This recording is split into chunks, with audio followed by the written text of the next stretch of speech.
I am a phenomenal woman because despite what life throws me, I'm going to be resilient. I'm going to persevere. And I know at the end of the day, my vision is nowhere near close to what God has for me. So through faith, prayer, and alignment, I know the sky is the limit. I am a phenomenal woman because I possess inner strength and resilience. I am a phenomenal woman because I am living my truth and I'm unafraid of that. I am a phenomenal woman because although all hell broke loose in my life, I survived the hell, and now I am living in God's promises that He has for my life.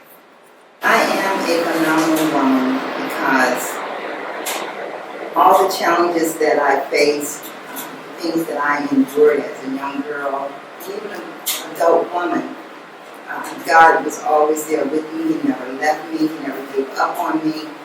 He never allowed me to quit. Even when I felt like giving up, He was there. My family had a great support system. My sisters and brothers. My parents are bar none. They are the best in the world for me. I am a phenomenal woman because I have faith. I have faith. And like I said, in my chapter, the title Shaken but Still Winning, although I've had many shakes, my faith allows me to keep on going. I'm not going to give up because of the shakes. Like I said, I've been seizure free for about two months. However, if I get hit with the seizure tomorrow, I'm still not going to let that deter me from what I want to do because I have faith. So, I am Jessica Lumpkin, and I am a phenomenal woman because I am living on. And with every chapter of my life, the story continues to change, but better than ever. And I am a phenomenal woman because I am a resilient woman. I am a phenomenal woman because I have seen the examples of phenomenal women. I have seen my mom and my aunts and my sisters and my grandmother, friends and family exercise that strength of womanhood, and I stand on their shoulders. I am a phenomenal woman because I have learned to embrace every facet of my identity, my unique, my strength as a phenomenal woman, along with 11 other phenomenal women who shared their story in the Phenomenal Faith book. I hope to inspire many. Recording. Alrighty. We're finally here. We made it. We made it to Phenomenal Faith Week 1. Let's clap it up because just getting to this moment right here is really a testament of all of our faiths. Because it has been quite a journey. I'm so happy to have each and every one of you to share in this moment for BFF Publishing House to present this anthology, the first of its kind. We've done several anthologies, but this one is the first one where it's just 12 of us together and we are talking about how good God is. So I'm really excited about this. I started BFF Publishing House 6 years ago, and I literally am. Y'all remember that post that was going around, and it was like share Black stories? I feel like I am the embodiment of that. I love literature. I remember growing up, I would write apology letters to my mom. I love poetry. I would write poems. And so I just have always been a writer. When it came to having the platform to actually share these stories and share stories about Black women that look like me, it was just a no-brainer.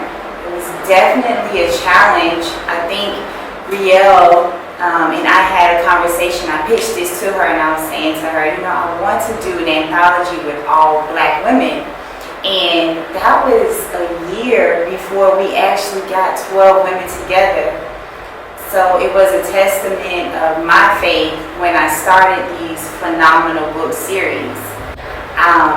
It was an idea, and I thought it was a great idea, and I thought everybody else was going to think it was a great idea. And they did, but it just took a lot of time to get people on board the first book. Now we're in the third book. So we have Phenomenal Faith. I just recently published Phenomenal Favor with 12 Black authors, 12 women, and now I am publishing 12 men in Phenomenal Men of Faith. And really, I left room for God. That's what I would have to say, because I didn't know it was going to be all of this, and I love it. I have people that cry out real tears because they've been holding all these feelings in their hearts and in their minds. And so a part of me just feels obligated. Like, I know how to get people published. I know how to help people share their stories. So I became a book coach, and I don't know why I chose 12 weeks. I don't know why I chose 12 women other than, you know, God. Jesus had 12 disciples, and 12 is just completion. And so that may be a part of it. And I do think that it just takes time. Some people, like I said, have been holding these stories in for 40 years and 30 years and 20 years. And you can't just say, okay, write your story. You have to coach them. You have to make them feel comfortable. You have to educate them. And so I feel just so super blessed to be in a position where I am the one that people entrust to share their stories. And, you know, the best is still yet to come. So I'm really grateful. All right, everybody. Well, welcome back to the Phenomenal Faith panel. I am Dr. Asha. We can get a little celebration on that. Hey, woo! And we have these phenomenal authors, and we're first of all grateful that you all were willing to share your story. I want to start there and deposit gratitude into the space, because it's not the easiest thing to write your own story and know that other people that you may never meet will be impacted by it. So let me first start with gratitude before we go into our conversation today. And Phenomenal Faith takes a lot of phenomenal courage to write it all out. So I want to first ask, what type of courage did it take to step to the plate, answer the call, and share your story? So whoever would like to start us off, what did you have to muster up within you to say, you know what, I'm going to share about my phenomenal faith? You know, sometimes God tells you to do things and you're like, oh no, God, you sure? And so for me, I just had to minimize self. I knew that I wanted to share a story, and I wanted to share it with several different women in a book.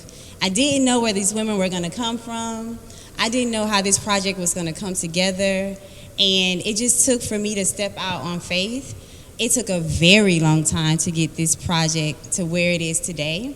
Before any of them even showed up, it was just me and Rio. That's my editor, and we planned this probably almost 2 years ago. And I would have weekly calls, information sessions on Zoom. No one would show up for a long time. And then finally, it's just everybody just started coming together. And I think that's just a testimony to faith, right? You don't always know what it's going to look like, but you just have to step out. And so I'm just so grateful. And I'm taking a lot of time, but I just really wanted to give everybody a little backstory on that, because it definitely took phenomenal faith for us to get here. Anybody else want to share? I am Toni Mutcherson. I am the CEO and founder of BFF Publishing House. Phenomenal faith to me is knowing that God never leaves your side when there are fires raging all around you. I'm Canella Mutcherson Jeffries. I am a mother of 6. I live in Tallahassee. I was born and reared in Tampa. And I am a public health nurse with the Florida Department of Health for more than 35 plus years. My initial thoughts were, to tell the truth, Toni became an author, and after she became an author, I really became interested in becoming an author. But once she became a publisher, I said, if there's an opportunity for me to publish my story, I would love that opportunity. So here, the opportunity presented itself, and thank God I was able to be a part of the Phenomenal Faith series with my two daughters, my niece. So I just felt like that was just a win-win for me, and on so many different levels. The 12-week process was really challenging. As a nurse, a full-time nurse, I supervised other staff members and programs, so my days are relatively long. And then to have to come home and schedule this time to be a part of this weekly event, I really had to put it on my schedule and adhere to the schedule. I truly believe had I not had the schedule or the coach that we had, I would not have done the project. I would still be struggling with just getting my thoughts and ideas together. But she made it fun. We learned a lot about it ourselves. I learned about the other 11 ladies. So it really was a wonderful project. And having a coach, I would say to anyone that's interested in telling their story, please consider having a coach. They make you adhere to the timelines, and therefore you can get your project done timely, published, and we're ready to move forward. We were so excited about this project. The title of my chapter is Young, Uneducated, and Impregnated. I was a teen mom, and just growing up in a time where teen parenting was not favorable. I was ostracized by my peers, their parents, so it was very difficult. I felt very alone and lonely during those formative years. I lost my virginity, and becoming a teen mom at the same time was really challenging. So I've received several responses, but I think the one that stands out the most is one of my coworkers was sharing with me that just reading my chapter has empowered her, that she would like to come forth and share her story. Of course, I am Canella Mutchison Jeffries, and the title of my story is Young, Uneducated, and Impregnated. The title came from my daughter Tony, who wrote this poem in 2003, and I'd like to share it with you. Her tears touched her hands that touched her stomach. 13 years of womanhood, nothing from the norm of her hood. A baby dad that was no good. In fact, he laid her down a year later to miseducate and impregnate. Her lesson learned was unlearned. Again, her tears touched her hand that touched her stomach. 14 years of womanhood, nothing from the norm of her hood. A baby dad that was no good. In fact, good as gone. Then from that day on, she was left to raise and praise two beautiful children all alone. Over the years, looked down and persecuted with the odds against her. She broke.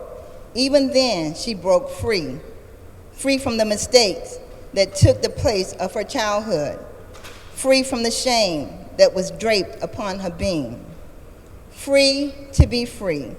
Free to raise my siblings and me. A woman so strong, God made stone her backbone. That sister got it going on.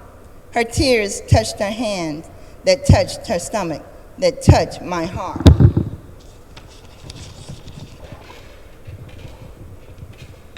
Thank you. That poem, once again, was written by Tony in 2003. As the poem states, I was a teen mom. I had my first child at 13.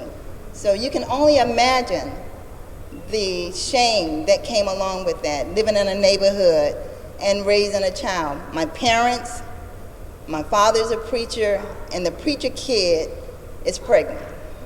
Not only that, she has the child, and a year later, what, is this really real? Can a 14-year-old girl have 2 kids before finishing high school?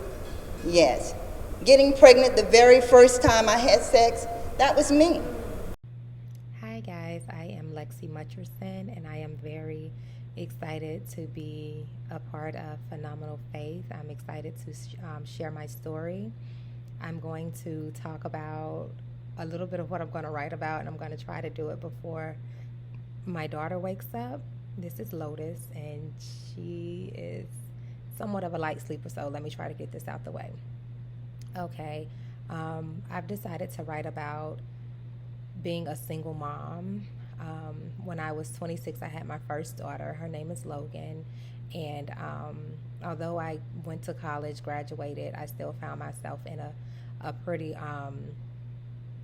difficult situation, especially financially. Her dad, like, just straight up told me he would not help me. He did not want to make it easier on me by helping me. He pretty much wanted my life to be really hard, and that he did not want any parts of being her dad, causing me to be a single mom, which was one of the things that I've never ever wanted for any of my kids. So that is the beginning of my faith walk. All right, hi everyone. I am Lexi Mutcherson. I'm Antoinette Tony's sister, LaJoyanna's cousin, and a daughter to my mother who was up here with the music. So it's kind of a family affair happening right now. The chapter of my book is called All Hell Broke Loose. I have like some kind of subtitles. So another subtitle is Living Faith by Faith. So I broke my chapter up into 3 different parts. So all hell broke loose. Then I was living faith by faith. And then at the end, I got double for my trouble. So the things that happened in my life when all hell broke loose, I thought everything was falling apart. My world was crashing down. Things that I planned for my future did not happen. Graduated in 2009 at the peak of the recession, could not obtain a job. I was making like $725, living in a condo downtown in Miami, because I'm like, I'm gonna get a job. Let's go ahead and get this condo. My mom agreed, so we got the condo, and right in the middle of the recession. So I went from that to, being a single mom. I just had a lot of different things happening that did not go as planned. And as I was living in Miami in 2009, I started going to this church called New Birth. I'm not sure if you guys ever heard of it, but it's a New Birth located in Miami, Florida. And one of the verses that they would say to us on Sundays was Jeremiah 29:11. And that verse goes, "For I know the plans I have for you, declares the Lord. Plans to prosper you, not to harm you, plans to give you hope in the future." And it was during those early days that I really clung to that verse, because like I stated, my plans for my future really fell apart. So I had to realize only God knows his plans for me. So despite how everything looked and how bleak it looked, I just really had to cling to that verse and realize that my future, God knows the plans, and my future has no harm. God is not going to do any wrongdoings to me in my future. So I had to realize, live this, keep going, keep pushing, surrender it all to God, and then in the end, you will get double for your trouble. And in that chapter, I talk about everything that the devil tried to steal from me. I literally got double for my trouble. I have a multi-million-dollar company right now. I went from being broke, making $7.25 an hour, to being where I'm at now. So when I say, if you keep the faith and just surrender to God and really cling to that verse and know that only God knows his plans for you, you can't go wrong. All right. Part of this challenge for me was just making time. It was so hard for me to make time. As y'all can see, I have a little one running around. I have an 8-year-old in the front row, and I own my own business. I have about 50 employees under me. So for me to make time, it seemed like I barely got my chapter completed. It was like the 9th hour, and I finally put it in there. But time was the hardest thing for me. Hi, I am Lexi Mutcherson. I am 36 years old, hailing from Tampa, Florida by way of Tallahassee. I am currently living in Atlanta, Georgia. I am an entrepreneur. My business is located in Phoenix. I have my own logistics company called LCM Logistics, and I am pretty much a DSP owner, and that is someone who is in partnership with Amazon, and my drivers deliver their packages every day. Amazon is only closed 5 days out of the year, so pretty much my driver's out on the road for 360 days out of the year. I currently employ about 82 drivers. My initial thoughts about participating in Phenomenal Faith were they were good. They were all good thoughts. They were all really good thoughts. I thought that this would be an awesome opportunity for me to get my story out, for me to be able to finally work through some of the trauma that I've been through in my life. I thought it was a great idea when Tony, who is also my sister, when she, told me that she was planning on creating this anthology for 12 women. So we were both excited, and I let her know that I definitely wanted a spot. Let's make it happen. Let me get my story out. Let's talk through and work through some of this trauma. My 12-week process was very strenuous. It was pretty demanding on me. And the reason I say that is because, as I mentioned earlier, I am an entrepreneur. So at the time, the business was kind of going through a little bit of a struggle. I had just rearranged my management team and restructured the whole entire company. And on top of that, I had an infant. So it was kind of hard meeting the time demands and restrictions that Tony put on us. We will meet every Tuesday for an hour, which I know 1 hour out of the week, it sounds like that's no time. But when you already have no time, that 1 hour, it was pretty stressful for me trying to make sure I made it on time every Tuesday night. The title of my chapter is All Hell Broke Loose. And it is about a time in my life where I realized that some of the plans that I made for myself were falling apart and not going the way that I thought that they should go. But in the chapter, you'll see that yes, all hell broke loose, but it's just it put me on the right path on where God wanted me to go, so that His plans. I got quite a few different responses to my chapter from various women whom I'm close to and some who I'm not close with. One of the best responses actually came from my mom's co-worker, which when you're writing a book like this, you're really not thinking, oh, who's going to read it? Is it going to be my mom's co-worker reading this book and I'm cursing up a storm? Hello guys, it is me, Ebony. I know you probably didn't expect to see a video from me today. I haven't made a video for about 2 years, and so much has happened in those 2 years, so much that I've tried to come on YouTube and explain on several different occasions, and I couldn't get through the video. I couldn't finish recording it. It was too emotional. I was in tears. I couldn't make it to the end of the video. So every time I told myself, just give yourself some time, Ebony. Wait a few months, record a video, come back to YouTube. Each time I was still super emotional. I couldn't get through the video. So hopefully today I can get through this video. I feel like I'm in a better place mentally than I was even 4, 6, 8 months ago. But anyway, in March of 2019, so I'm going to start from the beginning. I'm going to take you through everything that has happened this past 2 years. I'm going to try to sum it up, but I'll just let you know I'm going to have to leave out so much. Otherwise, the video would be so long. So in March of 2019, I was burned in a fire that started in my home. I was burned on 20% of my body. So I was burned on my face, my arms, my hands, my torso, my body, and my legs and my feet. So the whole front of my body has burns on it. 3rd degree burns, 2nd degree and 3rd degree burns, but mainly 3rd degree burns.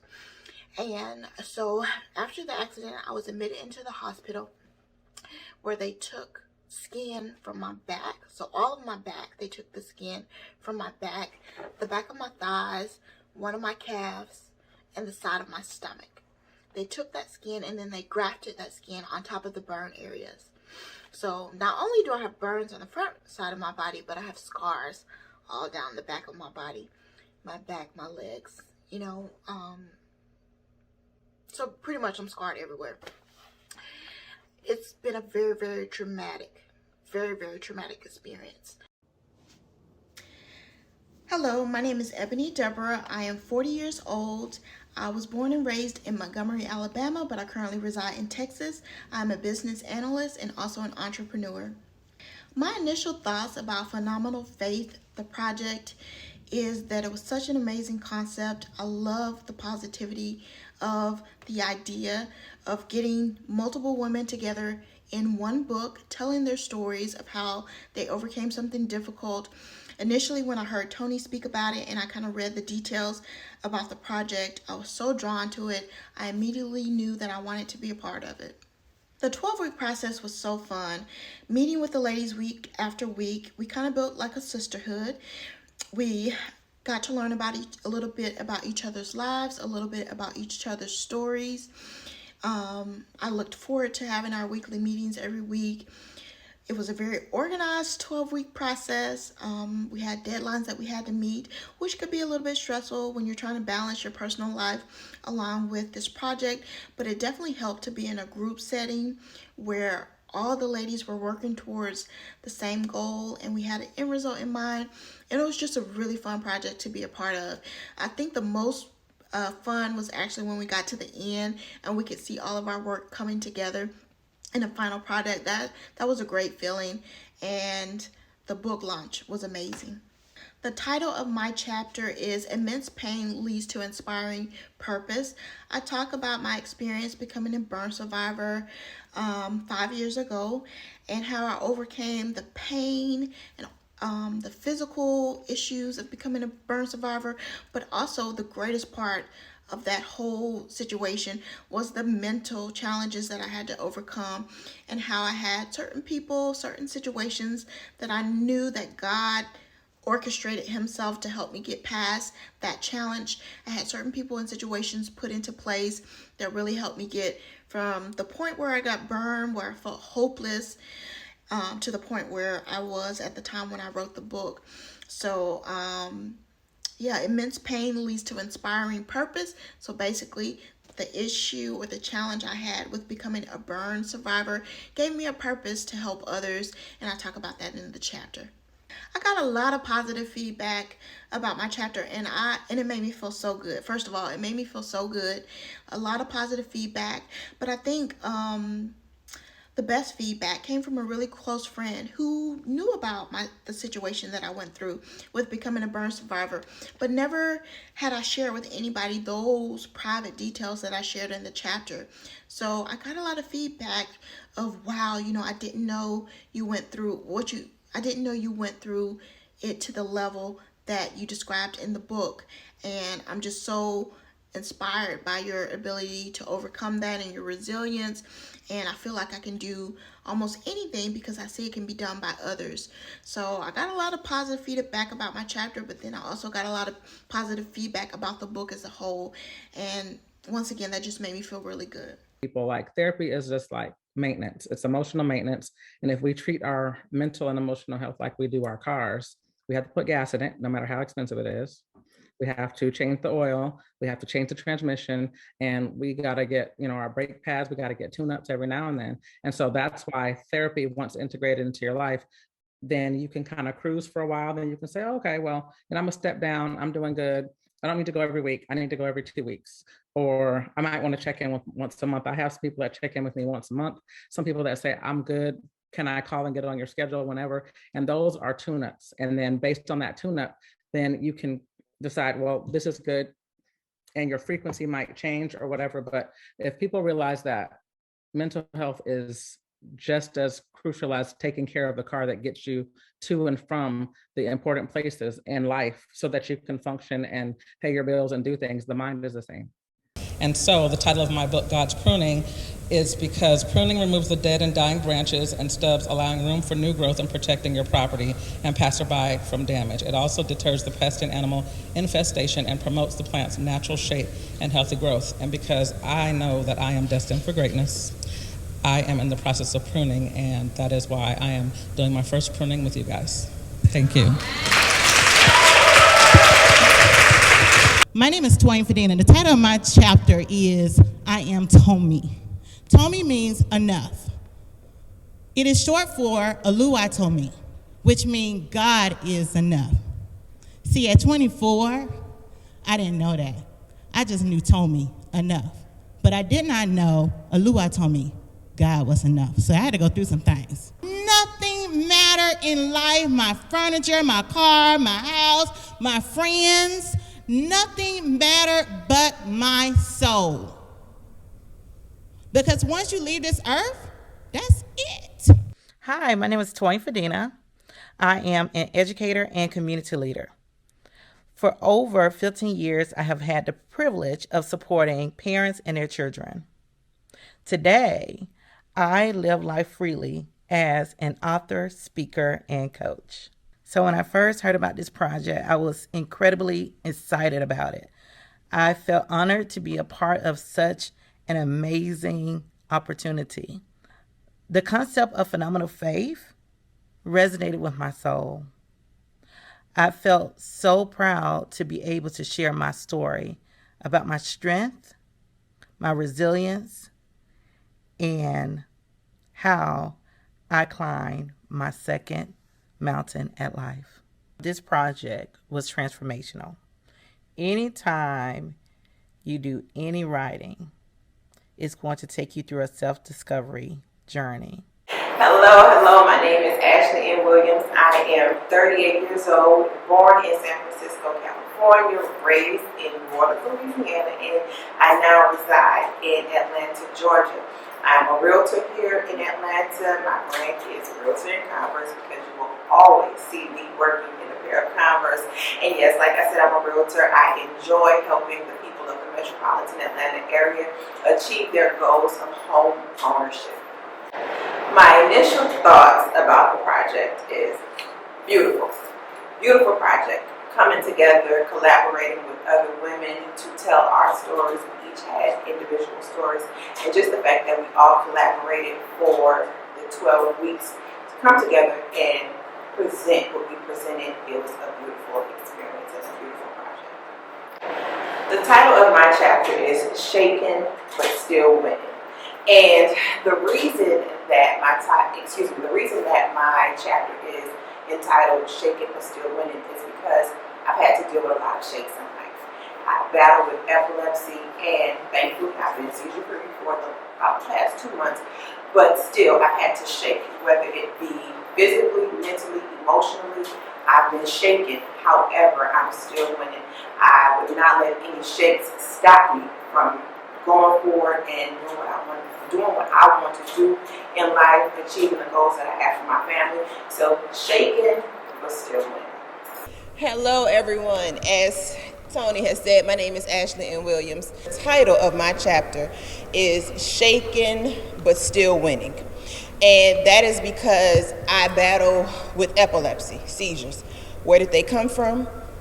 No one can tell me. I don't know where they come from. Doctors can't tell me where they came from. However, I battle with seizures.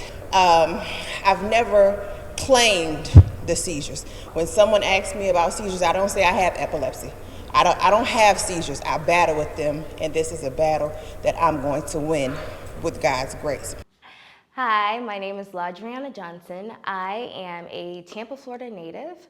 I am 35 years old. I am a dance educator, fitness instructor, and personal trainer. I am the CEO and founder of Beyond the Floor. My initial thoughts was that this would be an amazing project and that it should come to light. Tony is an amazing publisher and storyteller, and once she told me her vision, I knew this would be an amazing piece to do. She needed 12 women to complete an anthology to tell their truth and tell how their faith helped them get through their trauma. The 12-week process was chaos for me. It was really chaotic because initially I did not want to do this project. Of course, I wanted my cousin to do the project, but I did not want to be a part of it. My aunt said, Dre, you should tell your story. She's also in the book. And I was like, what? And so she told Tony that I would also be one of the participants. And so initially I was really hesitant. I didn't want to talk about it because I felt like I had gone past that part, but I didn't. I was just touching the surface, and I was like, it's like when you have a wound and you just kind of use a cotton swab and you dab a little peroxide on it. But this, telling my story, opened the wound wide open, and now I'm bleeding all over myself again. So that's why it was chaotic. I felt unstable. My relationship was all over the place. It was a lot. My chapter is chapter 3, and it is called Good Grief. And it's about grief. It's about me losing my mother at 18 years old. My brothers were 3 and 4 at the time. And my mother died at my age. My mother died at 35 years old. And it was so traumatic. It was so unexpected for everyone, my grandparents, for my father, for my brothers, for me. And now being at that age, it's really hard, because I also had a brain injury recently, and my mom died from a brain aneurysm and tumor. So I thought this was a generational curse. So I write about that in my chapter, like, because my grandmother's mother died when she was 6, and her 18-year-old sister raised her. So much happened when my mother passed. So that's what I speak about in my chapter about grief, and just telling you that this is your story. Live your truth. No one can tell you how to grieve. No one can tell you how long it's supposed to be. Be angry, be mad, be sad, cry, scream, do what you have to do. Okay, I was about to get a little emotional. I was getting there a little bit.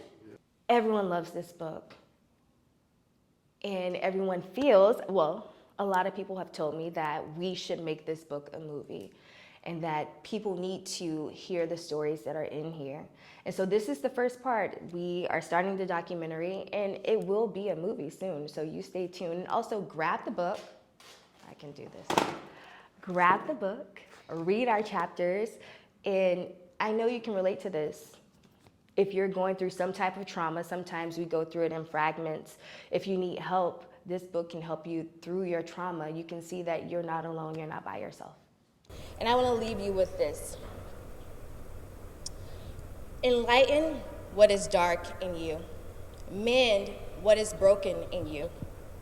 Revive what has died in you, and heal what is sick in you. This is my good grief. My name is LaDriana. Read my story. And I agree with all of them. It is our lived truth. So I feel like that's why we revisit some of those things. And yes, you may have been in a more healed space, but healing isn't linear. There are ebbs, there are slows, and so you're going to revisit those things, and they may be painful, but someone else needs to hear that story too. Hello everyone, I am Queen Bohannon. I am 33, also known as 33 as of this year.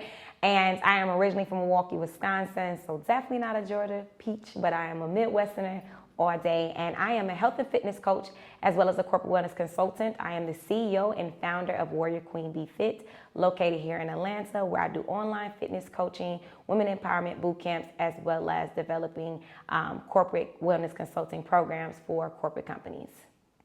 My initial thought about the project was divine timing. I had been praying to God about talking about my story and really kind of putting it out there to the world. And so I was in Miami, and I was out with my girl, LaDriana. We was actually out there for business purposes. And she introduced the book to me and talked to me and told me how Tony, her cousin, had a mission to bring 12 women together and talk about their story and how faith have allowed them to get through. And I knew in that moment that it was time. I was super nervous. I knew I was going to have to go through a lot of changes and a lot of reliving, but I knew it was the perfect timing for me to go ahead and talk about my story. So it was all in alignment for me. So the 12-week process was, to be honest, hell. I had to go back through reliving everything, and it was hard. It was challenging. It stretched me.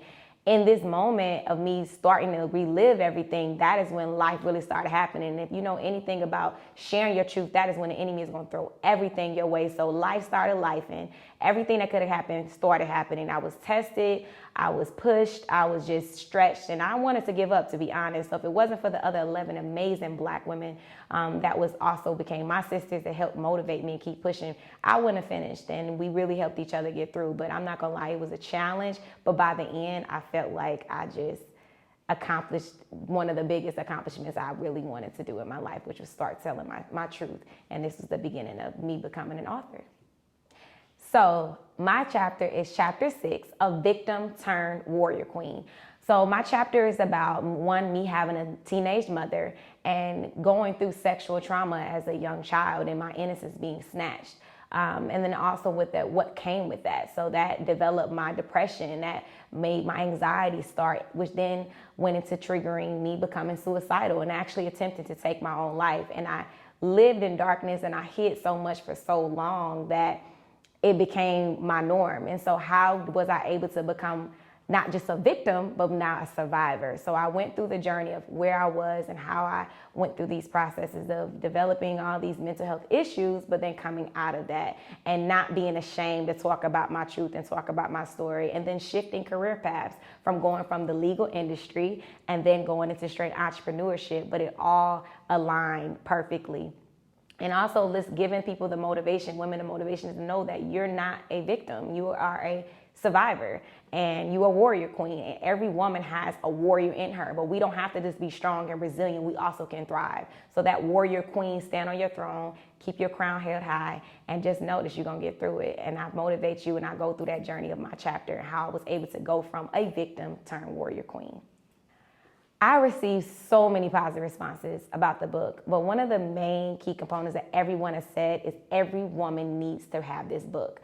As you know, we're doing the documentary, so this is the beginning of it possibly being a movie. But every woman needs this book because whether it's my chapter or the other 11 chapters, there is some component of all of our stories that we can relate to. And oftentimes we do suffer in silence and we don't want to talk about it, and we feel like we just got to be this strong woman. But just know you're not alone, and we're better together. So I've been told by numerous women, mostly women, that every woman needs to read this book, and they also that how inspired they were of our bravery, to just be able to share your truth and knowing that you don't have to be ashamed of it. I was super nervous because I realized me writing this, it could possibly, trigger some things because it was personal and I had to get real. Family, friends, we're going to read this, and I had to take them into account. But then it was like, no, this is not for them. Healing, this is my healing journey. And even though I had to relive this, this is for me.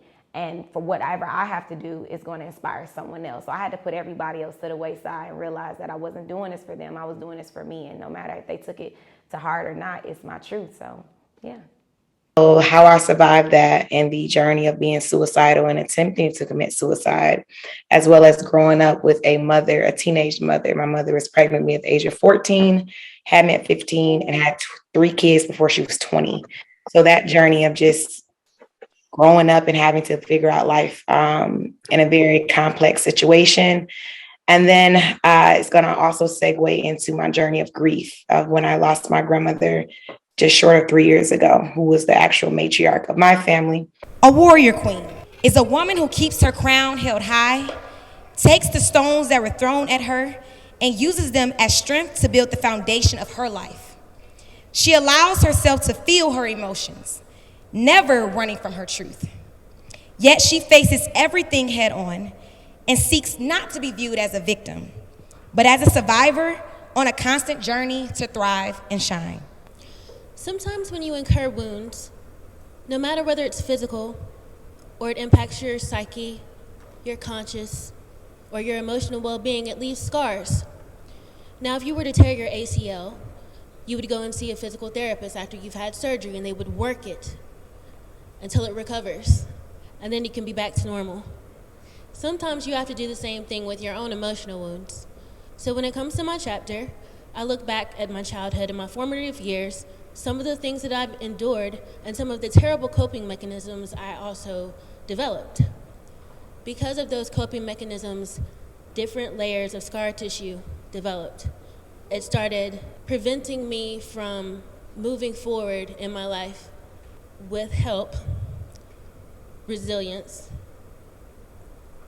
seeking therapy, and having a true relationship with God, humbling myself and knowing that I couldn't do it alone. I'll say transform. Everyone up here has shared something about their story and some kind of trauma that they've experienced. But when you go through those things, it can leave a residue on you. Survival is not enough. You have to transform. Hi, I am Jessica Lumpkin. I was born and raised in Dothan, Alabama, and I currently reside in Tallahassee, Florida, where I serve as an executive producer of a radio show, a marketing director at a media group, and professor at the Florida Agricultural and Mechanical University. Go Rattlers! When I was initially introduced to the Phenomenal Faith Project, I was scared. As a writer by trade who has experienced being published throughout national circulation, Phenomenal Faith was a challenge I was afraid of because I wasn't writing about someone or a topic that I was passionate about. I was writing about myself and my experiences in a way that was vulnerable, and I didn't think that I was ready for that. Throughout the 12-week process, though, I found strength, comfort, and unity in all of my co-authors and certainly under Tony's leadership. And it was an experience that took me through pain when I had to delve back into old painful memories, yet throughout that reflection, I found a lot of joyful memories that I also had forgotten about. Throughout the writing process, I came to conclusions that set the stage for healing in areas I had formally decided never to revisit again, and I'm thankful for that. The name of my chapter is Scar Tissue, and it speaks toward the similarities of experiencing trauma in our lives versus a physical wound and indicators of the healing process. It speaks toward physical scar tissue not being the same after injury, just as we are not the same after trauma in our life journey. Nonetheless, there is beauty in our scars if we push past our fears of re-injuring ourselves and, as the old folks say, keep living in the fullness of our identity. Now, while my daddy will always and forever be my number one fan, some of the best responses I received from being an author in Phenomenal Faith were from people I did not know that ordered the book, who knew me, and were able to see me in a different lens that I guess it gave them inspiration. So, my story. Who is Renika? What does Renika have to say? I've always felt like I have a story to tell, and that I have words and things inside of me that could benefit other people. But I've always been afraid, to a certain extent, to use my voice or to showcase it in a way that expresses my pain and my triumphs. I feel like my healing journey, my spiritual journey started in probably 2015. I was getting out of the military. I was getting kicked out of the military for overweight. So basically, leading up to that, in a 2-year time period, I had gotten married, moved to Germany, fell into a deep depression over my career, and I would literally drink before work, drink after work, and do this on a daily basis and consume so much food. So I started doing the bare minimum, and I was at one point a model soldier. I just wasn't happy with life, and I didn't know why any of it was happening. Now I know that it was just a combination of things. When I got out of the military, I tried to keep myself busy and distracted. So I went to college. I got my degree. I would literally smoke weed from sun up to sundown for years. I only recently quit, but I definitely have cut back over the years. I wrote Story of Me because I'm in a transitional phase in my life. And as part of that transitional phase, I changed my name from my family's name because there was so much trauma, there was so much abuse, so much just unhealed things, and I wanted to release it. I also went through a divorce. So, of course, a name change.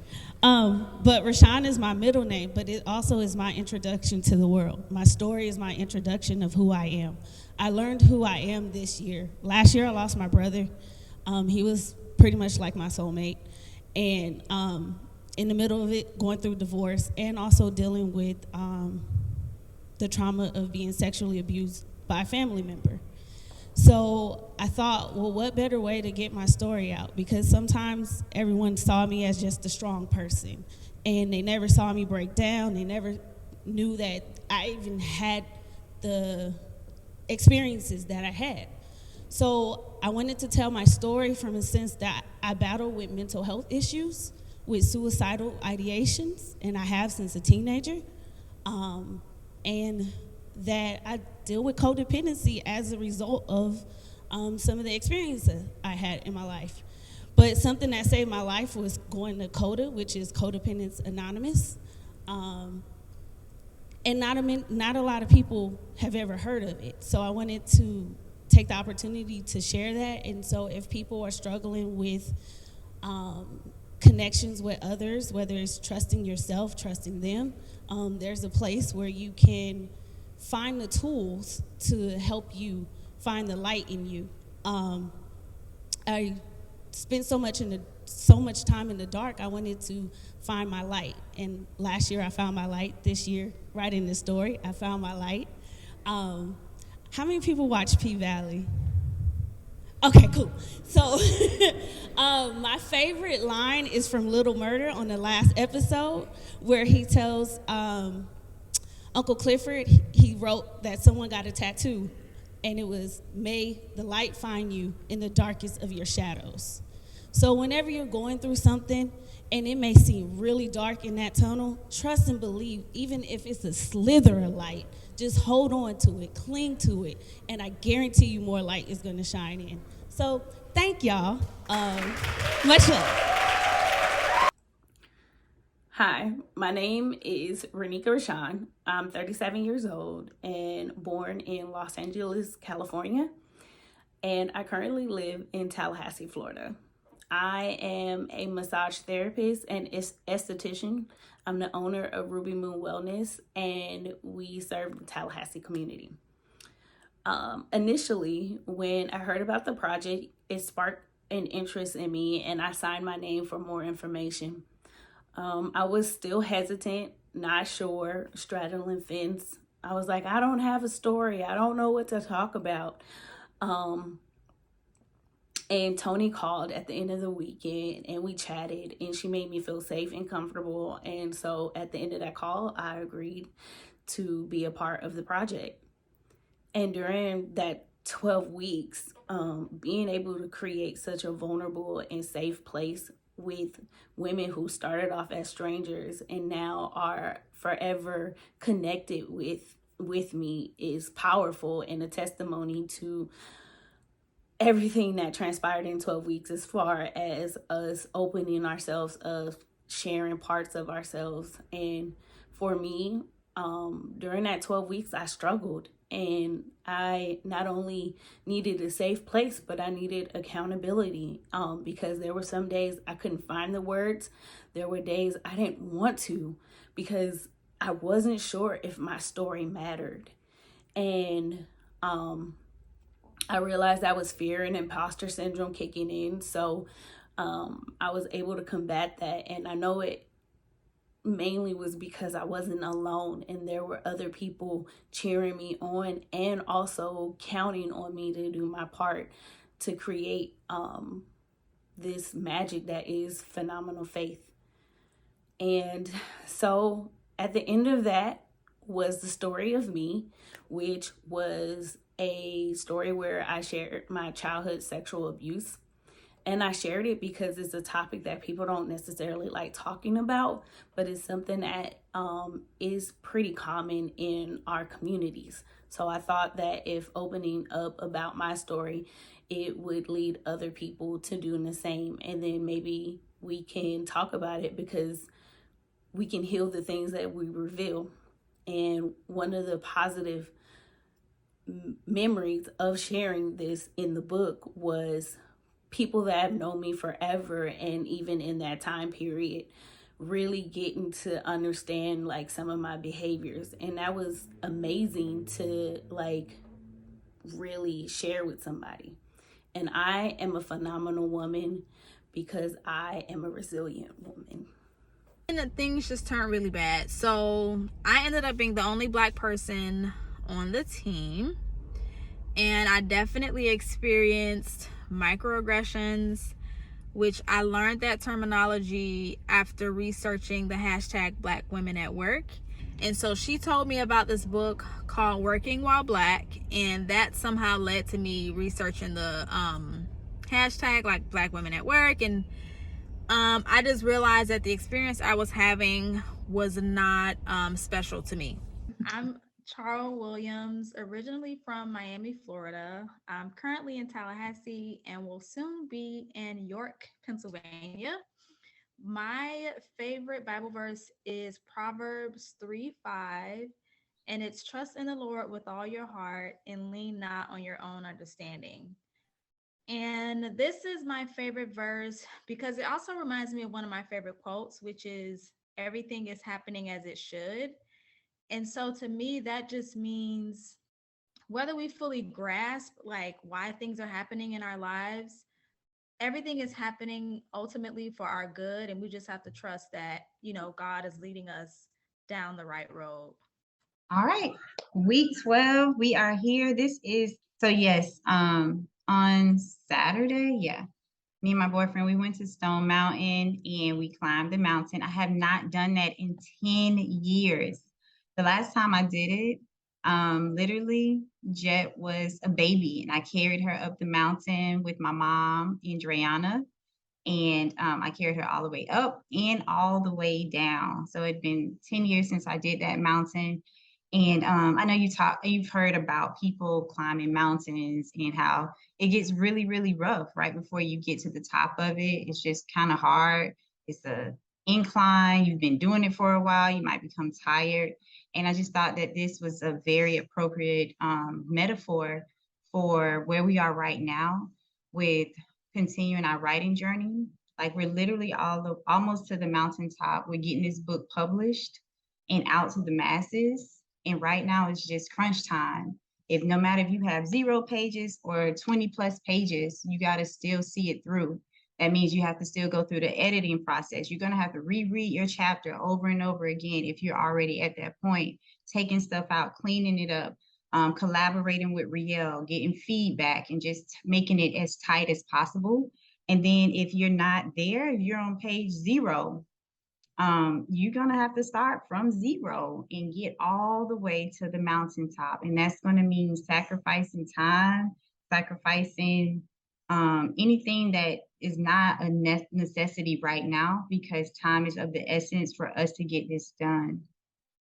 And I just wanted to encourage you all that you can get it done.